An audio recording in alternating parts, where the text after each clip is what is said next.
you can build an impressive short-term rental business from the ground up with a little help from John and Jeanette. These successful Airbnb and VRBO hosts have experienced and documented the blood, sweat, and tears it can take to really stand out from the pack. Welcome to Stand Out. Welcome back. I'm John. I'm Jeanette. And we're your hosts as we walk down this journey of becoming an Airbnb or VRBO host together with you, our listeners. So just a couple disclaimers just to get going here. Let's start with a few things that we absolutely are not. The first is we are not lawyers. Jeanette, are you a lawyer? No. Okay. So we are not giving any legal advice here. We also are not real estate agents in the sense of being a realtor. And definitely we are not podcasting experts. We are not podcasting experts. That's not why we're here. We're not teaching you how to podcast.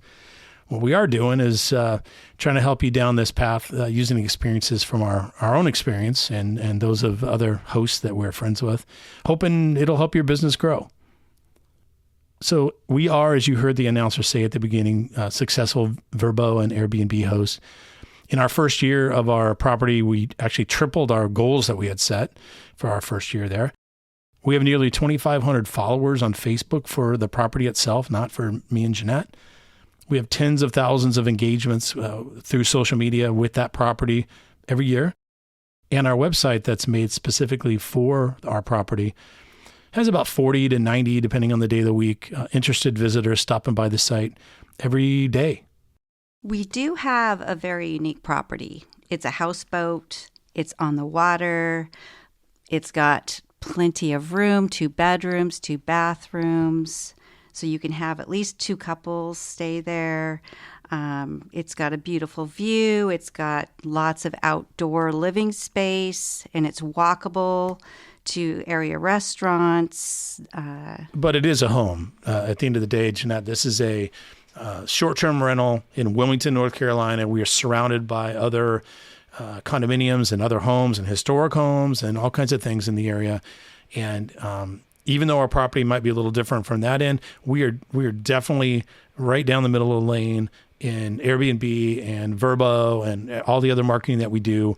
We are competing really not with other houseboats as much as we are competing with properties like what you all are looking for right now, most likely. Sure. It is a home, and so you want to make sure you have comfortable beds, you have a fully stocked kitchen, you have a place to relax, you have television sets, and all the things that you expect from a home. Absolutely. Absolutely. And it's a home. It's got stairs between the levels and televisions that work and Wi-Fi and all that kind of stuff. Dining room, washer and dryer. Yes, washer and dryer. Jeanette and I don't always have the same priorities. You'll learn through the episodes of our podcast. But that's a great segue for our primary topic today, which is how do you pick a VRBO or Airbnb short-term rental property that's going to give you the absolute best chance to really stand out? Because no matter how good you are at marketing and how good your photography is and how good you are at Google SEO and things like that, if your property from the get-go is not in the right place, it's distressed in some way, it's super hard to keep clean for whatever reason, or it just has no amenities, at the end of the day, you're starting from behind. So, first question to consider, and we'll be digging into the finance side later in probably a future episode, is how do you want to use the property and what are your goals? For example, like our place is, it's not huge, but it's not too small. We would not market it to people who want to have a big family reunion, right? But let's say you find a big house with lots of bedrooms. Then you might want to market it as a great place to have, big family get-togethers. So you kind of want to know, depending on your property, what your goals are and who your target market is. Yeah, absolutely. I mean, for a property, our home's maybe 1,250 square feet in all. It holds 6 adults, 4 super comfortably, 6 if they use the pull-out upstairs. And of course, we've stayed in Airbnbs and VRBOs. We're headed to Mexico in a couple weeks for one that's going to hold kind of for families, if you will, with room to spare and a pickleball court outside. Well, we'll give an update on that later for sure. Another goal to think through is, is this a 100% of the time VRBO and Airbnb, or is this while I'm in Florida for the winter, I'm going to rent my ski chalet out in Boston or whatever. So, we know people who do that very thing, not those same cities, but that do that very thing. And again, in Jeanette and my case, our property is 100% year round up for rent. And although we are a little busier in the summer, it is a annual season here. Folks come in all times of the year. Sure. I mean, it depends on what your goals are. Some people, they just want to break even. And then, so maybe they just rent it out for, the busy months in summer, and then they have the place to themselves for the rest of the year. And it's not a huge moneymaker, but it offsets the costs, and that's great. Or you might want to rent it out the entire time, and then you have to think about, well, how much work is that, and how much are we going to have to pay to have somebody help us out, and maintenance and wear and tear. Sorry, I would add to that the in our case, being full time and every week available, the bigger than the more work to me is that we hardly get to use it. I think we've only spent the night in our property twice, maybe. So, you got to. Those are definitely things you need to consider. We have some really good friends that own a beach home in this area, and they have blocked out one weekend in every month throughout the entire year so that they get a chance to go enjoy their property too. And they use the other 3 weeks to pay for the thing. So it's pretty smart. And we get to go stay at their beach house sometimes too, which is awesome. Another thing to think about and consider is, how are you going to manage your property? Are you managing your place yourself? Are you looking to hire a management company? And it's super important that before you select your home that you do that math, because the math matters. And we're going to talk a lot about math in future episodes. Yeah, and you'd be surprised how much it costs to hire somebody to manage it for you. If you don't live in the same town, then that's, you have to have somebody manage it for you. We are fortunate enough to live close by, and I have the time, so I can do it ourselves, and that saves us a lot of money. Yeah, I mean, nobody wants to do this much work just to break even. That might be the last time you hear us use the word break even on this podcast, because that's not what it's about. So let's launch into the topic around how to locate or how to find a VRBO or Airbnb short-term rental property out there that's right for you. And if you start with the number one rule of real estate, which we all know is location, location, location. And that's absolutely true. And locating your short-term rental property is no different. And, if the sky's the limit, and you can do one of these anywhere. We've pulled a list from AirDNA. We'll talk about that site a little bit later, of the top 10 short-term rental markets in the country. And some of them might surprise you. The first one will not surprise you: Maui, Hawaii. Jeanette and I have been there multiple times, and it's no surprise that would be, it's actually at the top of the list. The second one, Kenai Peninsula, Alaska. I've also been there, and other than fishing in the summer, I'm shocked that is up so high. Chattanooga, Tennessee, Gulfport, Biloxi, Mississippi, Slidell, Louisiana, really? Crystal River, Florida, Joshua Tree, California, which that makes sense to me, Charleston, South Carolina, Galena, Illinois, and Southwest Harbor, Maine. So for the rest of us who do not live in these areas, what do we need to know to make our VRBO or Airbnb unique and successful? So the first thing I would do is look at your location. What would bring people to your area? Is there a university where parents need to come stay and visit their kids? Is there a beach, a convention center, a music venue? Is there a interesting historical town that people can explore, walk around, get good food? These are things that draw people to rentals. Absolutely. So those all speak to me to sort of that proximity. What are you near? What are the amenities that are available? Something else to kind of contemplate might be more of a historic location or even a famous location. Obviously, if you have a property you're looking at that's right next to Mount Rushmore, it's sitting next to Graceland. I mean, that's going to be a better long-term, short-term rental than a home that is just like every other home in the area. Another consideration is we call it unique in construction. So that would be obviously houseboat would probably fall into that a little bit, but also an A-frame near a ski resort, and that brings all sorts of thoughts and bearskin rugs to mind and stuff like that. And we've also seen short-term rentals that are made of containers, like shipping containers. That's a unique experience for somebody that might be the thing that puts the needle over the center mark and to get them to click that book now button. Also, you want it to look cool, right? So you're looking through pictures online and you want to go to a place that's going to be fun and trendy and different and not like the house that you live in. So pay attention to that. And, how can you make your place stand out, look trendy, look modern, look comfortable, look like a cool place to explore? So how big is the amenity game? Obviously, amenities are a huge draw. People are looking for pools, hot tubs. Maybe they want to go fishing. They want to have, be walkable to area restaurants, coffee shops. They don't want to necessarily have to get in their car all the time.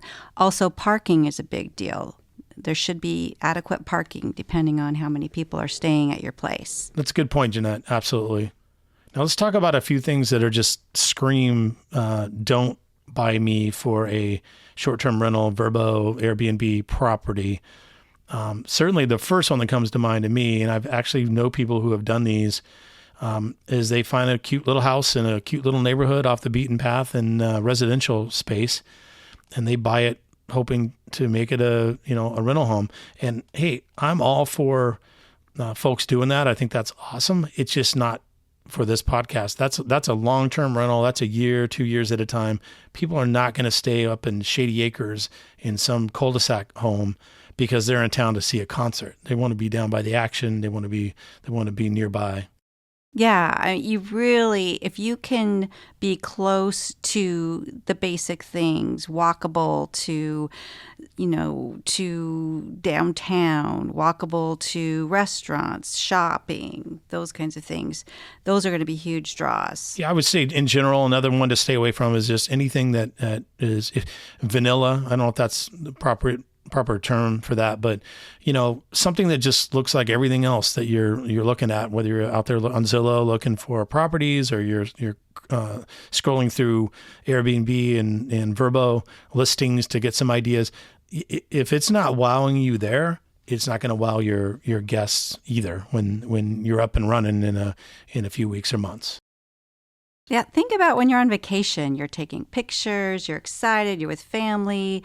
You want to have an experience. You don't want to just go and live in somebody else's house that's just like yours. You want it to be unique and fun and, feel like a vacation. Absolutely. I mean, it's all about the experience. And that's really what our podcast is about, more or less, is about the experience and creating those experiences and those delights for your guests. The last one that I would just toss out there to beware when shopping for your first short-term rental property is there's going to be some properties you're going to run into that are a little bit distressed, they're a little bit beat up, the carpet's a mess, things like that. Hey, if you're going to take that and flip it before you rent it, we got 4 thumbs up or whatever we got in the room here on that. But if you buy a short-term rental that's just tough to keep clean, I don't care how good your cleaning crew is. They can't make, orange shag carpet look good after 5 minutes after the folks come in and eat some potato chips. You're looking at some bad reviews headed your way.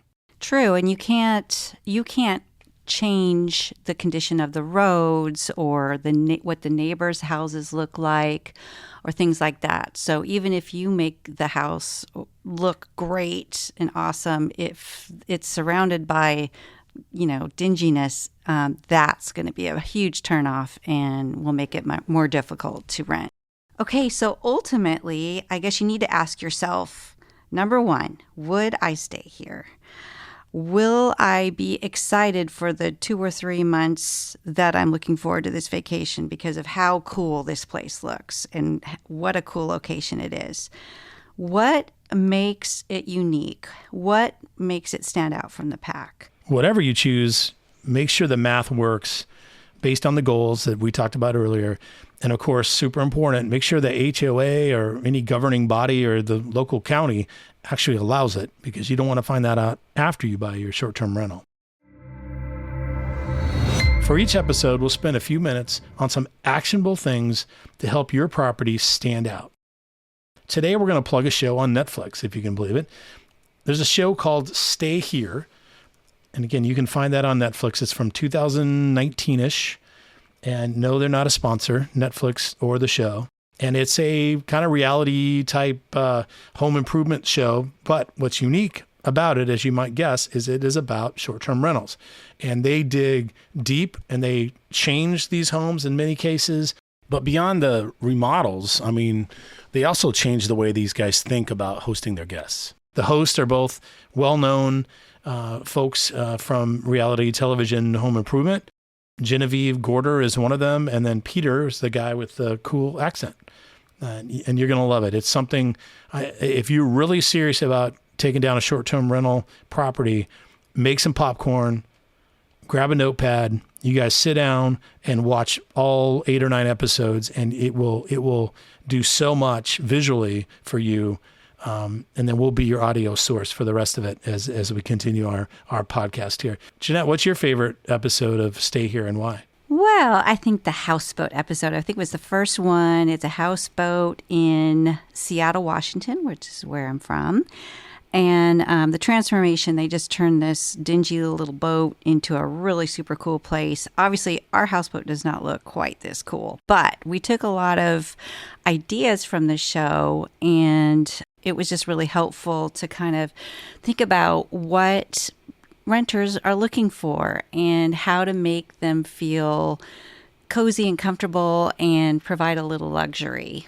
My favorite was the Austin pool pad, and I'm guessing it might have been Jeanette's favorite too, but I took it first, so she couldn't use it when we were kind of talking about what we're going to talk about today. But that one literally shaped everything from a neon sign that's you'll find on our houseboat to some other things that we'll talk about throughout. This is a Austin home that had a pool. You can figure that out from the name. And the guy thought he had it all figured out. He was not, doing that well. And they came in, they really tricked this place out. It looked like a bachelor pad when they got it. It looked like a hotel when they were done. And I think my one takeaway from that particular show was just make sure that you have a Instagram moment or Instagram location.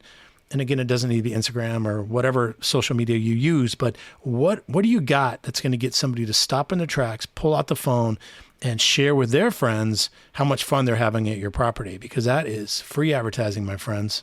So yes, really, your first tip from us is to go turn on Netflix and watch a television show. Pretty cool.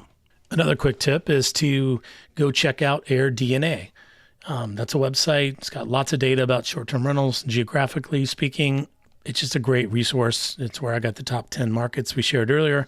And then another online resource is a company called Roofstock, which is a STR marketplace. It's sort of Zillow for short-term rentals.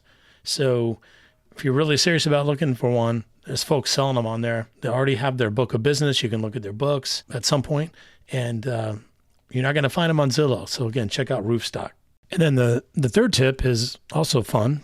It's probably more fun than watching Netflix, and that is to get out there, rent a few places, be a guest at Airbnb, VRBO, etc., and experience it. Look at your experience through the guest's eyes, because it's going to help you be a better host.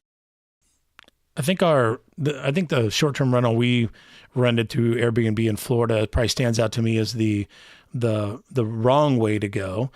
Jeanette, if you remember, we showed up. There's only the two of us, but everything was covered in like plastic. The couch was covered in plastic. The kitchen table was covered in plastic. There were how many forks? There were 3 forks. So there's only 2 of us. So I get from the host standpoint, why do you need 3 forks? Why, you eat with 2 forks at the same time, one of you? But that whole thing we talked about, that joy of abundance and that thrill and delight just didn't happen there.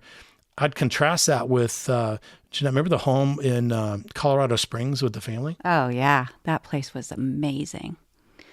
It looked just like the pictures online. And actually, when we got there, it was even more spectacular. It was up in the mountains. It had a great view.